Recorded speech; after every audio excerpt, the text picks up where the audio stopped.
Welcome to Shri Agrasen girls PG college online classes. कल के lecture में आपने पढ़ा था ईआर मॉडल। ईआर मॉडल होता क्या है, इसको रिप्रेजेंट कैसे किया जाता है, इसके सिंबल्स क्या क्या हैं।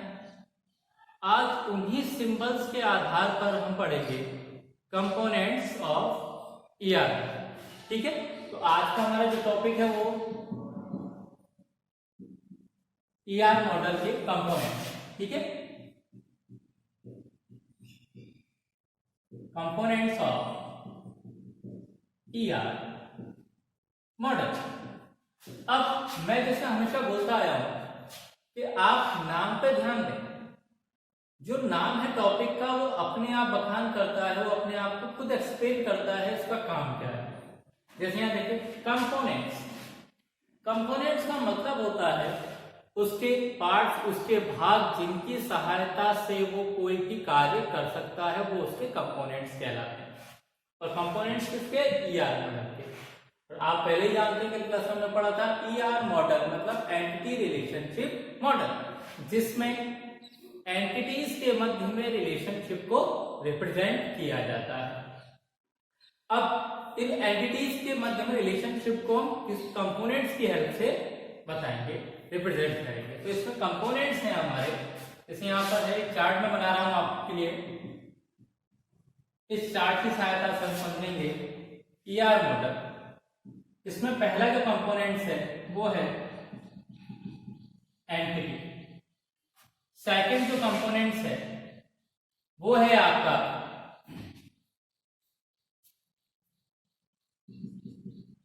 एट्रीब्यूट।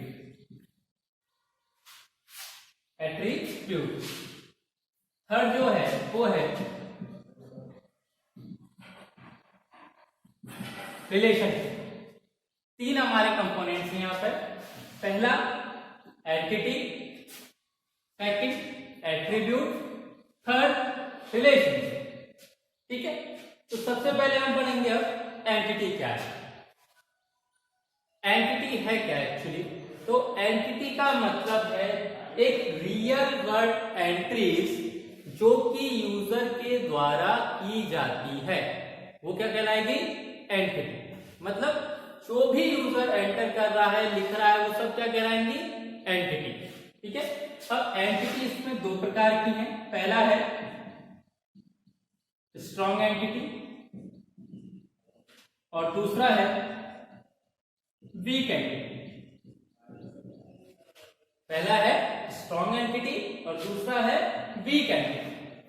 अब कल थोड़ा सा आपने इसके बारे में समझा था, वही है same strong entity. Strong entity मतलब जो कि स्वयं मतलब खुद ही सफिशिएंट होती है, वो पूर्ण होती है, वो स्ट्रॉन्ग कहलाती है। जिसको दूसरे की आवश्यकता नहीं होती है वो क्या है? Strong entity. जैसे कल हमने देखा था ये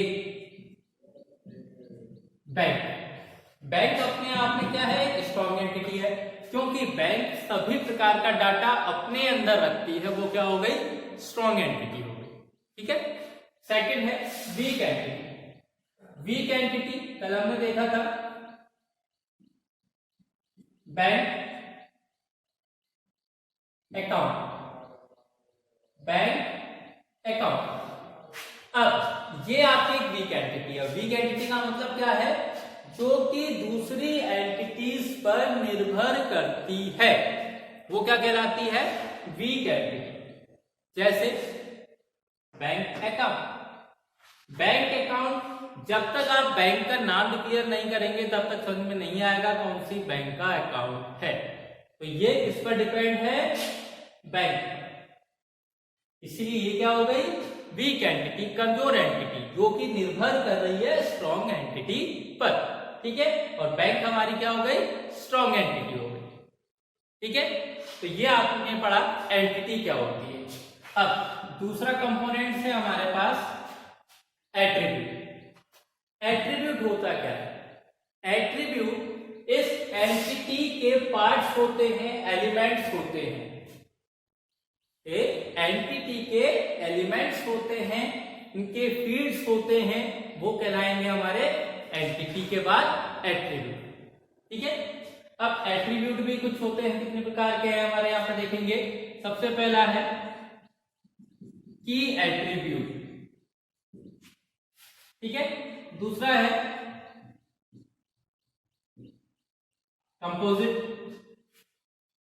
कंपोजिट एट्रीब्यूट। तीसरा है, कल हमने पढ़ा था मल्टी वैल्यू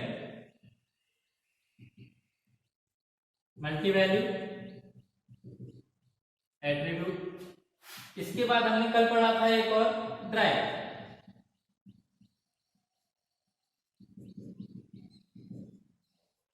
ये हमारे 4 प्रकार के एट्रीब्यूट्स हैं, key attribute, composite attribute, multi value attribute, drive attribute.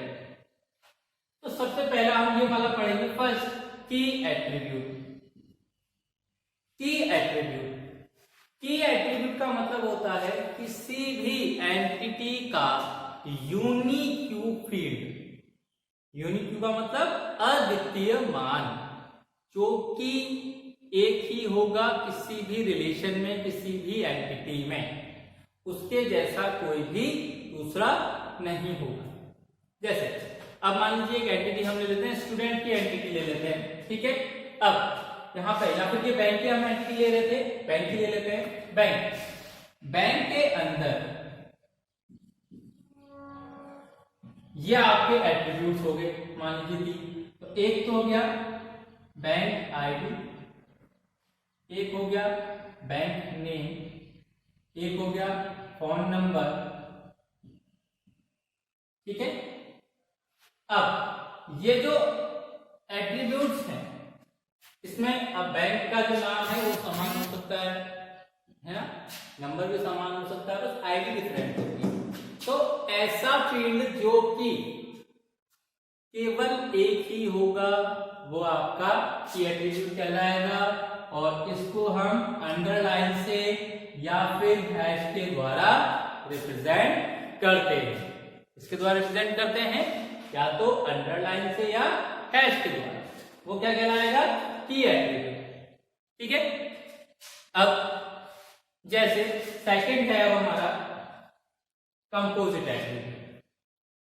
Composite नाम से पता चल रहा है, कंपोज मतलब जोड़ना, जिसमें दो या दो से अधिक, जिसमें दो या दो से अधिक एट्रीब्यूट्स शामिल होंगे वो कहलाएगा आपका composite attribute.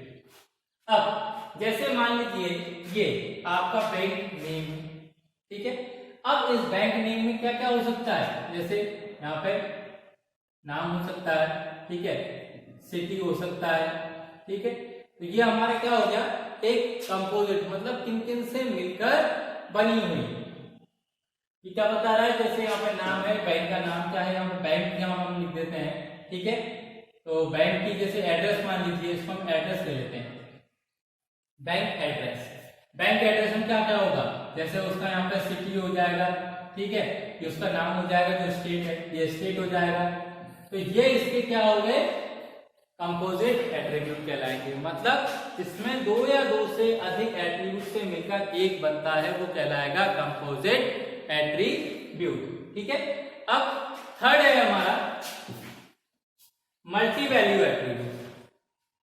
Multi value attribute ये हमने कल भी देखा था, जिसमें दो या दो से अधिक वैल्यूज होंगी, मतलब एक ही चीज की दो या दो से अधिक वैल्यू हो सकती है। जैसे हमने यहाँ पर फोन नंबर लिया है, अब फोन नंबर क्या हो सकता है, हमारा पर्सनल नंबर भी हो सकता है, हमारा लैंडलाइन नंबर भी हो सकता है, हमारा ऑफिस का नंबर भी हो सकता है। तो ये क्या है, फोन कई तरह के हो सकते हैं, इसलिए मल्टी वैल्यू, इसमें बहुत सारी वैल्यू हमारी हो सकती है, वो क्या कहलाएंगी, मल्टी वैल्यू एट्रीब्यूट। और इसको हम रिप्रेजेंट करते हैं डबल इलिप्स से, इसे रिप्रेजेंट करते हैं डबल इलिप्स से। फोर्थ है ड्राइव एट्रीब्यूट। ड्राइव एट्रीब्यूट कल हमने देखा था, इसको ड्राइव एट्रीब्यूट मतलब जिसको डैश के द्वारा रिप्रेजेंट किया जाता है। इसके द्वारा, डैश के द्वारा। ठीक है, जैसे कल हमने एक एग्जांपल लिया था एज। ये एक डैश एट्रीब्यूट है जो कि क्या है, जो कि इसके अंदर हम दूसरा डिवाइडेशन कर सकते हैं जो कि चेंज हो सकता है। जैसे हमने इसके अंदर लिया था डीओबी, डेट ऑफ बर्थ, मतलब एज को हम डेट ऑफ बर्थ के द्वारा भी रिप्रेजेंट कर सकते हैं। वो क्या कहलाएगा, हमारा डैश या ट्राइब एट्रीब्यूट। ठीक है, तो ये आपके एट्रीब्यूट हो गए। कितने प्रकार के हैं, की एट्रीब्यूट जो कि यूनिक होगा किसी भी उसमें। सेकंड, कंपोजिट एट्रीब्यूट जो कि एक से ज्यादा एट्रीब्यूट्स या फील्ड्स का कॉम्बिनेशन होगा। मल्टी वैल्यू एट्रीब्यूट जिसमें एक एट्रीब्यूट के कई पार्ट्स हो सकते हैं। ड्राइव्ड एट्रीब्यूट जो कि चेंज हो सकता है समय के साथ। अब हमारा तीसरा जो कंपोनेंट है वो है रिलेशनशिप। रिलेशनशिप नाम से पता चल रहा है संबंध बताना। रिलेशनशिप मतलब संबंध बताना। अब रिलेशनशिप भी चार प्रकार के होते हैं। First, 1 to 1, second, 1 to many, third, many to 1, and fourth, many to many। ये चार प्रकार के हमारे रिलेशनशिप हैं। कौन कौन से हैं, 1 to 1, 1 to many, many to 1, many to many।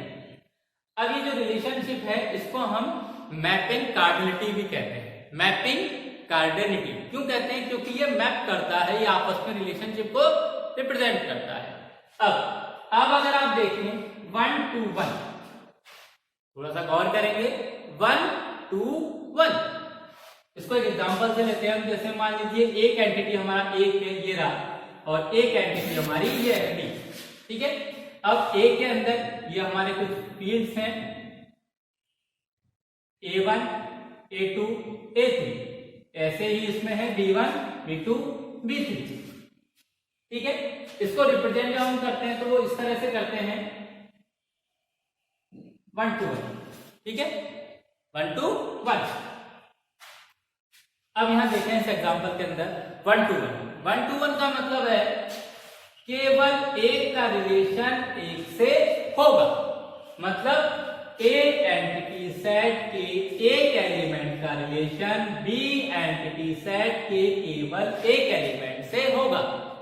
ऐसे में क्या है, ए एंटिटी सेट के एक एलिमेंट का रिलेशन बी एंटिटी सेट के केवल एक एलिमेंट से ही हो सकता है।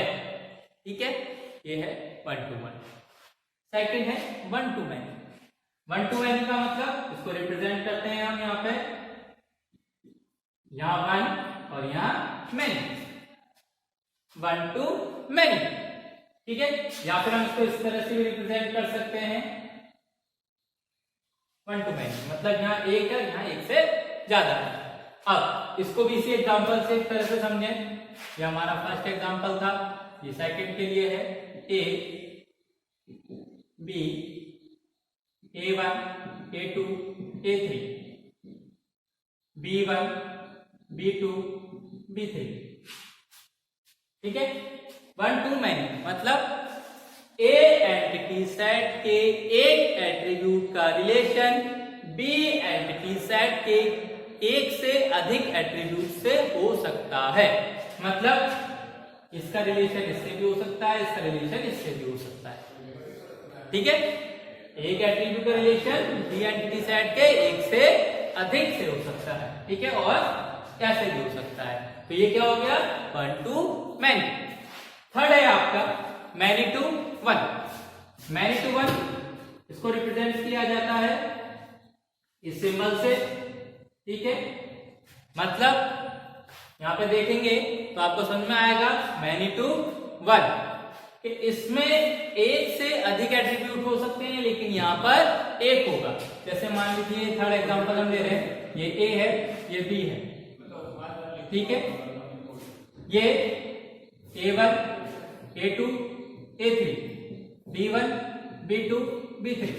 अब इसमें लिखा हुआ है many to 1, मतलब केवल ये ए के एक से अधिक एलिमेंट का संबंध बी के एक एलिमेंट से हो सकता है, ठीक है, उल्टा नहीं होगा, मतलब इसका एक का इसके एक से ज्यादा नहीं हो सकते हैं, केवल इसके एक से ज्यादा और इसका एक, और ये आपस में इस तरह से भी संबंध बना सकते हैं। ये हमारा हो गया मैनी टू वन। लास्ट है हमारा many to many. Many to many का मतलब ये आपका जो रिलेशन है ये इस तरह से होगा, यहाँ भी मैनी यहाँ भी मैनी, या फिर हम इसको कह सकते हैं एम एंड एम, ठीक है। अब इसमें लास्ट जो हमारा है वो है, नाम से पता चल रहा है मैनी टू मैनी, मतलब एक से ज्यादा और बी के भी एक से ज्यादा, ठीक है। फोर्थ है हमारा ये, नाम बना देते हैं हम, ये ए, ये B, A1, A2, A3, B1, B2, B3।